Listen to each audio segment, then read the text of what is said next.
Da quando ho aperto il canale YouTube, mi sa che con Jason Schreier stiamo facendo la stessa cosa che facciamo con Laura Fryer. Stiamo vedendo praticamente ogni video. Già ne abbiamo visti un paio e questo è il terzo. E considerando il periodo e considerando quello che è venuto fuori proprio recentemente dei costi di certi titoli, ho come l'impressione che il video sia pertinente. Il video si chiama Why Video Games Cost So Much to Make. Perché i videogiochi costano così tanto? Nel farli intendo, cioè perché lo sviluppo dei videogiochi costa così tanto, perché sentiamo parlare in continuazione di centinaia di milioni di dollari, come se fossero bruscolini ormai. Nel mondo AAA è diventato incredibilmente comune, anche progetti insospettabili, come recentemente è venuto fuori che pare che Sound of Midnight sia costato 100 milioni di dollari lo sviluppo. Ma che cazzo? Cioè, è una di quelle cose che ti lascia un po' perplesso, ok? Beh, di solito ci sono delle ragioni, ma c'è un video di Jason Schreier che ne parla, quindi sono molto curioso di vederlo insieme a voi e vediamo insieme, ok? Vai. Talk about video game budgets. I think there is a lot of misinformation out there about why games cost so much to make and how we got to this point. If you look on YouTube, you'll see a lot of big, splashy headlines with the YouTube face attached to them about how Concord cost hundreds of millions of dollars to make, and now after I put out that Destiny video, Destiny 3 $500 million to make. And so I want to put some of these numbers in perspective because they sound really big, right? Like, oh my god, games are now costing 300, 400, Cavani 500 million Platone, dollars to make, grazie and mille they are really del big, ride. but where does that come from, and what is Benvenuti it actually ragazzi. going to? I think I think people need to understand that in order to be able to talk about games in a more, let's call it a more informed way. So let's start from the beginning. Games budgets, where do they go? I think a lot of people maybe think of film budgets or other just kind of expenses across the world, different projects that they've worked on, where a lot of that budget is going towards expensive equipment or location fees or real estate or other just kind of big expenses that you need in order to make things. With games, it's a little bit different. Games do not really require a lot of expensive equipment. I mean, you need computers and hardware, but like in the grand scheme of things, that's not that much money. There is real estate costs, and office space is certainly a factor, but the biggest expense in game development is people. The reason for that is that on a game, you need to pay salaries of people. Unlike say film productions, just as a point of comparison, you generally can't on a game just cycle people in and out for very short periods as you need them. A lot of people need to be working on the game from the beginning to the end. Granted, you can have some people come in, and game projects certainly will shift up and down in their staffing depending on what state of the project they're in and what else they need. But for the most part, you need to have a lot of people working on a game for a long time in order to make that work. So here is a rule of thumb for how to calculate budgets. It's funny, when I was reporting on my first book, Blood, Sweat and Pixels, back in 2015, 2016, or Libro che vi consiglio assolutamente di leggere. Blood, Sweat and Pixels è bellissimo, davvero. E anche l'altro libro di Jason Schreier, Play Nice, devo ancora finire di leggerlo. È rimasto appeso lì. Prima o poi lo finirò. Comunque, Blood, Sweat and Pixels, e dovrebbe perfino trovarsi in italiano, se non sbaglio, il primo di Jason Schreier. so I got a very helpful number, which is 10,000. That was the estimate at the time for the monthly burn rate of your average employee. Now, that this is I should preface this by saying we're talking about estimates here. We're going to do a little bit of napkin math and try to figure out how we're getting into those hundreds of millions of dollars ranges, but this is all estimates, and that's generally what budgets are built upon, is estimates. So let's say the burn rate for people was $10,000 per month per person back then. That was generally the estimate. So what does that mean? So that adds up to $120,000 a year. That is a combination of salary, of benefits and overhead, and of other various kind of miscellaneous costs, including you can kind of fold in maybe some office costs in there, some computer costs in there, miscellaneous. So that's the bucket, right? That number has gone up. Che tra parentesi non significa lo stipendio diretto del dipendente, e negli Stati Uniti questo è un salario assolutamente normale in un settore ad alta specializzazione. There, but let's do a little bit of napkin math to try to figure out what that means. Look, I got a fancy calculator here. Let's reset that. Okay, so we have our 10,000. So 10,000 per month. Now let's say, how many people do we want on this project? Let's say we're working on a project, it's 2015, so fewer people than you need today, but let's say we're working on a project that takes, I don't know, 100 people, right? So we're going to multiply that by 100 people. Studio So già grande, that is our number for the amount Ninja that we're Theory spending sono per month. 85 per So dire. about $1 million per month if on our 100 people. And now let's try to figure out, so how many months are we actually going to take on this project? Let's say it's a 3-year project, which again used to be the kind of the standard par for the course. So we're going to multiply that Adesso è by di più. 36, and then we Dipendente get la our percentuale final sulle vendite? number, A volte 36 sì. million. So just to repeat, that's $10,000 per person per month. Multiplied by 100 people, so that's about $1 million per month, multiplied over the course of 36 months, so that is 36 million. Pretty simple math, right? So that's a project that takes 36 million. Again, we are talking about napkin math here. In reality, these budgets are going to look a lot more complicated. People are going to cycle in and out of the project. You might need to bring in some outsourcing at the end to help out with things. You might need to... Cosa estremamente comune al giorno d'oggi, da come vi è riportato in giro. Bring in, I don't know, playtesters and kind of other various things. You're gonna have to pay cert fees. There's a lot of other complicated factors, but napkin math, that is what we can go with. So cut to today. That number has gone up since then, and I think at a lot of the most expensive cities, we're talking more $15,000-$20,000 burn rate per person per month. So let's try to figure out what a game would cost by today's standards in one of these expensive cities, right? So let's go on the low. Studio AAA in città costosa, ok? Che in America sarà tipo Blizzard a Irvine in California, oppure c'è in Europa Guerrilla ad Amsterdam, ok? O insomma questo genere di situazioni. Stiamo parlando degli studi più pagati del mondo, eh? Let's go with 15,000 per month. A lot more people it takes. I mean, look at a place like Bungie. Bungie has, I believe, around 800 employees. I'm not 100% sure what that number is at now, but some of these games are taking hundreds of people to work on. 800 adesso, ma erano più di 1000 fino a non molto tempo fa. Let's say it's 400 people. That's pretty. Un'altra cosa è che in studi molto grandi non tutte le persone lavorano allo stesso progetto. Di solito lavorano parallelamente a diversi progetti. Prima del casino di Veilguard, quando è stata praticamente disintegrata BioWare dopo quel flop catastrofico, e ora è rimasta con 100 persone e lavora a un solo progetto, ma BioWare l'ha detto Mark Darrah, che era il capo di BioWare, ha sempre lavorato su 2 progetti parallelamente, ok? Quindi se sono 800 persone o 400 da una parte, 300 da un'altra o 250 da un'altra, e altri che lavorano a prototipazione di altre cose, probabilmente. Typical for like full-time staff for a big AAA production these days. So we're going to go with 400. So that is our monthly burn rate. That is 6 million. Sorry. Man, the text is really small on my calculator. That is 6 million per month. We're talking about 6 million per month. So now, I think 3 years is the low end of the spectrum these days. So let's say that this is more like 5 years, right? So we're going to go with 60 months.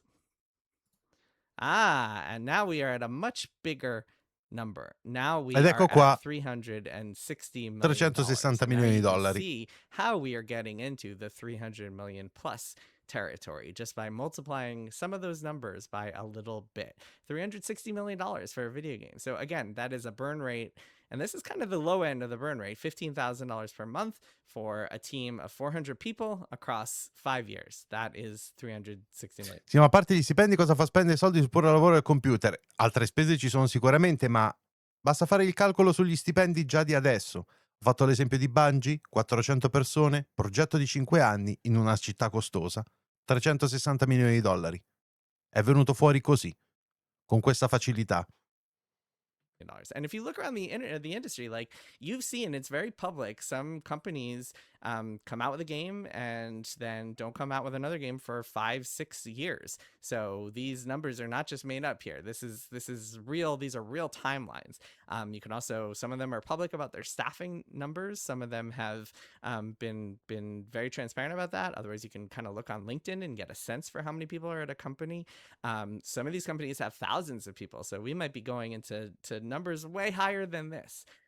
So this is just, again, some Raro, perché come vi ho detto, in una compagnia, anche se i dipendenti fossero 2000, raramente lavorano tutti allo stesso cioè, Rockstar in questo momento sta spendendo cifre assurde perché ha probabilmente migliaia di persone che stanno lavorando a GTA 6, ma a parte Rockstar e pochissimi altri casi al mondo, forse MIEI con Genshin Impact o una cosa del genere, Call of Duty, ma sono studi diversi che lavorano allo stesso progetto e lì i costi salgono ancora, però per capirci, questo è l'ordine di grandezza. napkin math. Let's just for fun, let's go on the higher end of things. So let's say you are in, I don't know, Seattle or Los Angeles or San Francisco, and let's say your burn rate is way higher. Let's say it's closer to let's high end, let's say 20,000 a month, right? So that's $240,000 a year per employee. If you're in San Francisco and you're competing with Anthropic and Meta and Google for engineer salaries, $240,000 a year might be lowballing it. Like those Un ingegnere esperto che è richiesto dalle agenzie e dalle aziende che stanno lavorando sull'IA o cose del genere, $250.000 l'anno è probabilmente una offerta bassa negli Stati Uniti oggi. Probabilmente bassa, sì. E quindi sì, praticamente un ingegnere informatico che potrebbe lavorare a queste cose e convincerlo a lavorare per te nel mondo videoludico, praticamente sì, devi pagarlo bene. people might be making more than that. And if you go and you look on job listings for some of these companies, you can actually see some salary bands that are upwards and into these numbers. And by the way, I think a lot of people out there might hear some of these numbers and think like, holy crap, these game developers, they're the 1%. But it's worth putting in context here that in these cities, that is a lot closer to an average salary, like a salary you need in order. Un'altra cosa da considerare è che a Los Angeles probabilmente $5.000 al mese vanno via di affitto. Per capirci, ok? E non una casa molto figa. Order to live a comfortable life and, I don't know, buy a decent sized house and have kids. That is not like, if you are making $240,000 a year or even $400,000 a year in a city like San Francisco, you are not rich by any means. You are maybe upper middle class. But anyway, okay, so let's take our $20,000 burn rate. Let's do that by, let's say, let's keep one of these variables the same. Let's say we have a 400-person studio, so kind of like a standard. Un attimo, questo è giusto da dire. Nel cinema però se un film costoso floppa non ci sono licenziamenti o chiusure di studi. Cosa? Hollywood è stata praticamente dimezzata negli ultimi 10 anni. Non mi ricordo i dati, quindi non prendete quello che vi sto dicendo come dato definitivo, ma sono piuttosto sicuro che la Hollywood che c'era pre-Covid non esista sostanzialmente più e che i posti di lavoro siano letteralmente tipo la metà. E moltissime aziende, cose sono state ridimensionate o hanno chiuso. Degli studios grossi sono stati assorbiti o erano in condizioni finanziarie difficili e anche i grossi conglomerati hanno perso centinaia di milioni di dollari, probabilmente miliardi di negativo in certi casi. Quindi sì. I believe some of the high end like Sony studios are around there. I think their 400 is pretty par for the course in AAA these days. Just off the top of my head, I mean, I don't want to just spit out numbers because some of these staffing numbers are just changing all the time. But there's some big studios that have around 400 employees. So let's say 20,000 times 400. So that is our calculation for our burn rate every single month. Again, crazy numbers, $8 million every single month. That is, I mean, just think about that. That's how much we're burning every time, whenever we're in pre-production and we have people just kind of tooling away on an idea, trying to figure out what's going to work. That is $8 million, right? So, and let's say, let's make this a little shorter. Let's say we miraculously managed to make a new game, not in the 5 or 6 years that it actually takes these days, but let's say it only took us 4 years. So times 48. And again, we are upwards of $300 million. We are in the $384 million ballpark math for that game. So you can see how these numbers have gotten pretty wild. And so when you're out there and you're seeing these headlines that are like, oh my God, Concord cost $250 million or whatever, and somehow that they couldn't make a giant open world or whatever, just think about it in terms of number of people times number of months they were all working, which is going to be an equation that you take to no matter what kind of game you're making. It doesn't matter if you're making a multiplayer shooter or a big open world. The open world games might take more time and more people because you're creating more content, but all of these games, once you hit a certain threshold of the number of people that you need, you are getting into pretty expensive territory. Again, there's all sorts of factors here. I mean, some of these companies you could certainly like look at and say, hey, Certo, a questo punto però mi viene l'obbligo di far notare una cosa, proprio perché si tratta di una cosa estremamente costosa, che se avviene in una grande città ha dei costi molto specifici, richiede persone altamente preparate e quindi ha un alto valore di specializzazione e un alto costo produttivo, allocare le risorse in maniera adeguata e non in cose come Concord sarebbe un tantinello importante. Immagino. Se i costi salgono, mi viene da pensare che l'oculatezza di allocazione delle risorse diventa doppiamente importante perché si alza il rischio, giustamente, no? Quindi, già. A little bit of wasteful spending here. Hey, maybe you don't need 2 years of just kind of pre-production dreamland to get this game off the ground. Maybe actually you can iterate a little quicker. And there's a lot of conversations being had around the industry as we speak about how to get the length of time down. But the one thing that is not going to go down, at least here in the US anytime soon, is the burn rate itself. That kind of per person per month rate that we've played around with that went from 10,000 to closer to 15 to 20,000 per month nowadays. Questo è assolutamente vero ed è giusto sottolinearlo perché, per esempio, probabilmente Capcom è uno di quegli studi che questa cosa la sta azzeccando. Immagino che anche Capcom abbia questo tipo di costi perché stai lavorando in una grande impresa, ci sono tanti concorrenti, tanta gente che potrebbe assumere, tanta gente con cui potresti lavorare, specie se sei un tecnico, e quindi per convincere la gente a lavorare per lei, Capcom dovrà offrire degli ottimi stipendi, probabilmente. Per il mercato AAA, intendo, per i titoli maggiori. Però riesce a cagarne fuori una quantità veramente alta e ha probabilmente tanti impiegati e probabilmente i costi sono alti, ma riescono a probabilmente ad azzeccare una pipeline di produzione migliore, mi viene da dire.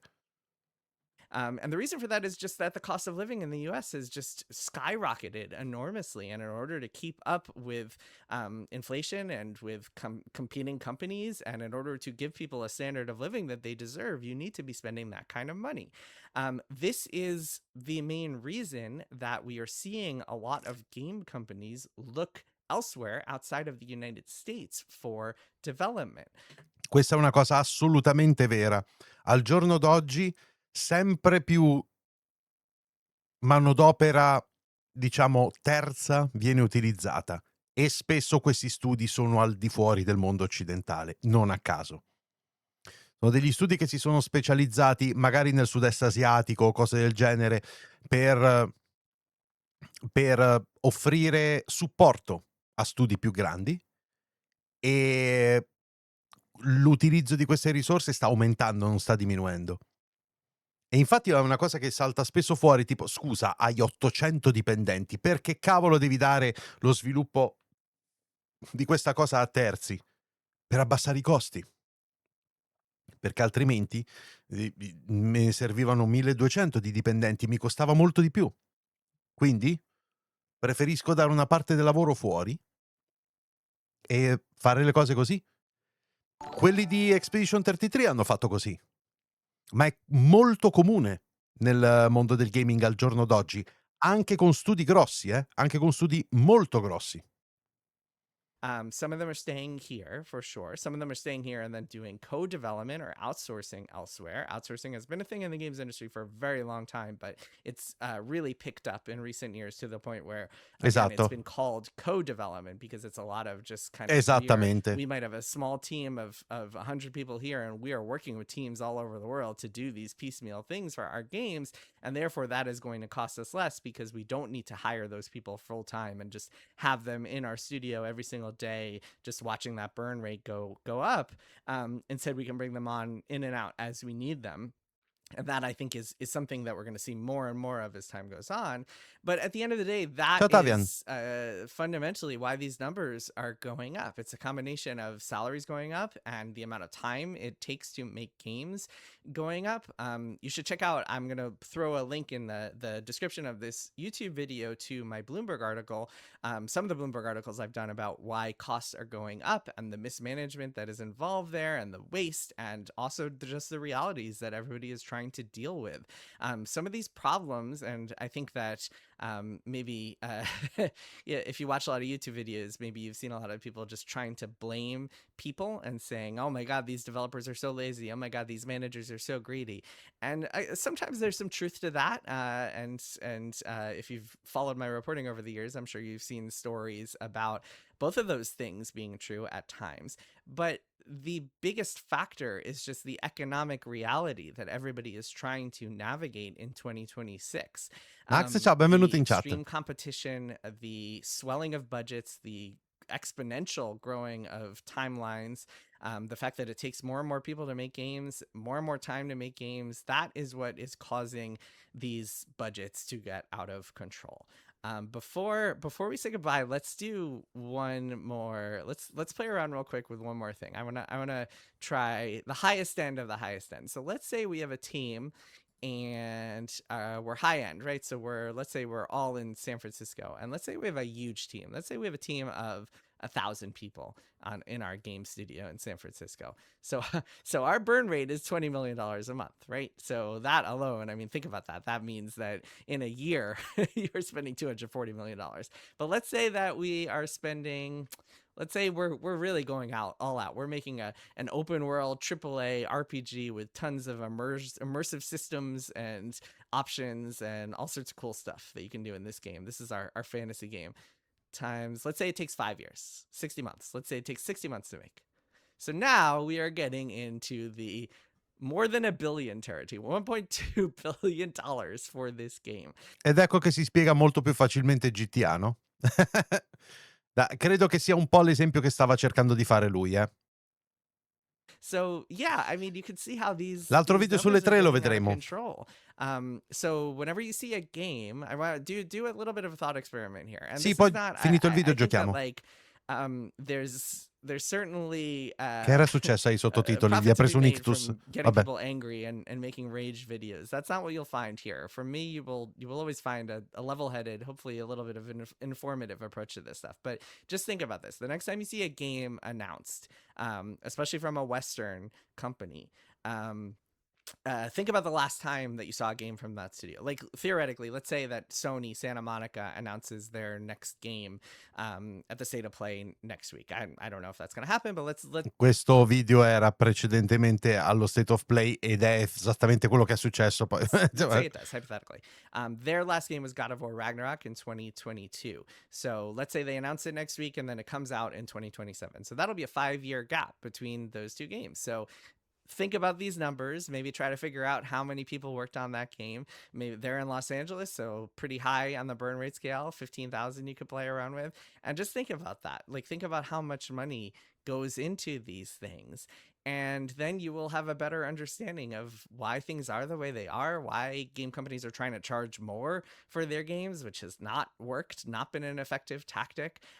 Why game companies are shutting studios down and laying people off and trying to cut costs in as many ways possible.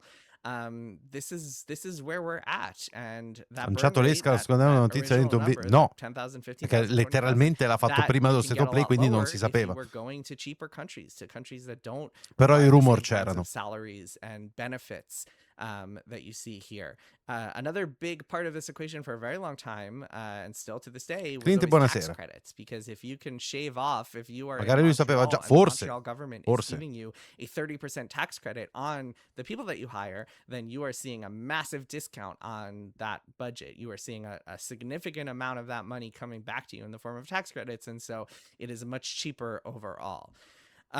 Già, So solo che è una forma di sussidio mascherato. Perché il tax credit per una cosa del genere vuol dire semplicemente che ti stiamo abbonando una parte di cose rispetto ai tuoi conti. Sapete un po' come la penso a riguardo. Oh, yeah. I mean, think about that. Just next time you see one of these big numbers, just think about what that actually means, because generally it means that you have a fair number of people being paid salaries to work on a game for a long period of time. And you know what? Hopefully they are all getting good salaries and able to feed their families and live a decent life as a result of these budgets, because at the end of the day, the money that we're talking about is coming from corporations and giant companies and investors who have the money to spend. So I don't know. It'll be interesting to see how people handle this moving forward, and just think about all this next time you see one of those massive numbers. Già. Beh, allora è più o meno. Ops, scusate. È più o meno quello che mi aspettavo, e sono tutte cose che grosso modo già sapevo. E basta sostanzialmente fare i conti, ok? Ovviamente qua lui ha utilizzato esempi AAA perché sono in genere i numeri che sorprendono, no? Quando senti centinaia di milioni di dollari che saltano fuori come bruscolini, ovviamente sono riferiti al mondo AAA nella maggior parte dei casi. Quindi lui ha fatto quell'esempio lì. Studi con tanti dipendenti a Seattle, San Francisco, Los Angeles, eccetera eccetera, sono estremamente costosi, d'accordo? E non è che in Europa si stia molto meglio, perché Guerriglia ad Amsterdam non sono molto diverse le cose. Quindi sono costi esattamente, sono costi molto difficili da abbassare senza fare tagli, e siccome è la spesa più grande, ora capite perché saltano le teste molto più facilmente nel mondo videoludico, specie quando i progetti sono finiti o quando qualcosa è andato storto.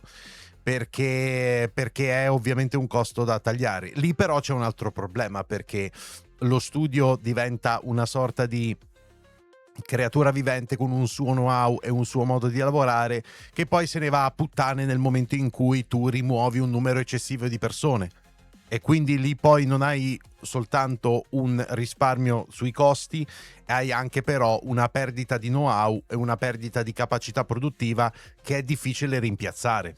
D'accordo? Ne sa qualcosa Ubisoft, che è da tanti anni che sta facendo questa pratica di avere una tonnellata di dipendenti, fare un ricambio piuttosto frequente per pagare quelli giovani, ma non riuscire più a trovare le figure per riuscire a sviluppare decentemente le cose, metterci molto più tempo, dover rivedere i progetti mille volte e far quindi salire i costi in maniera terrificante e realizzare dei giochi che le persone non apprezzano. Quindi come dire, è comprensibile il ragionamento logico, ma c'è sempre la magagna. Fare impresa è difficile, ragazzi, si fanno cazzate, si fanno tante cose, e più senti parlare imprenditori o gente così, più te ne rendi conto.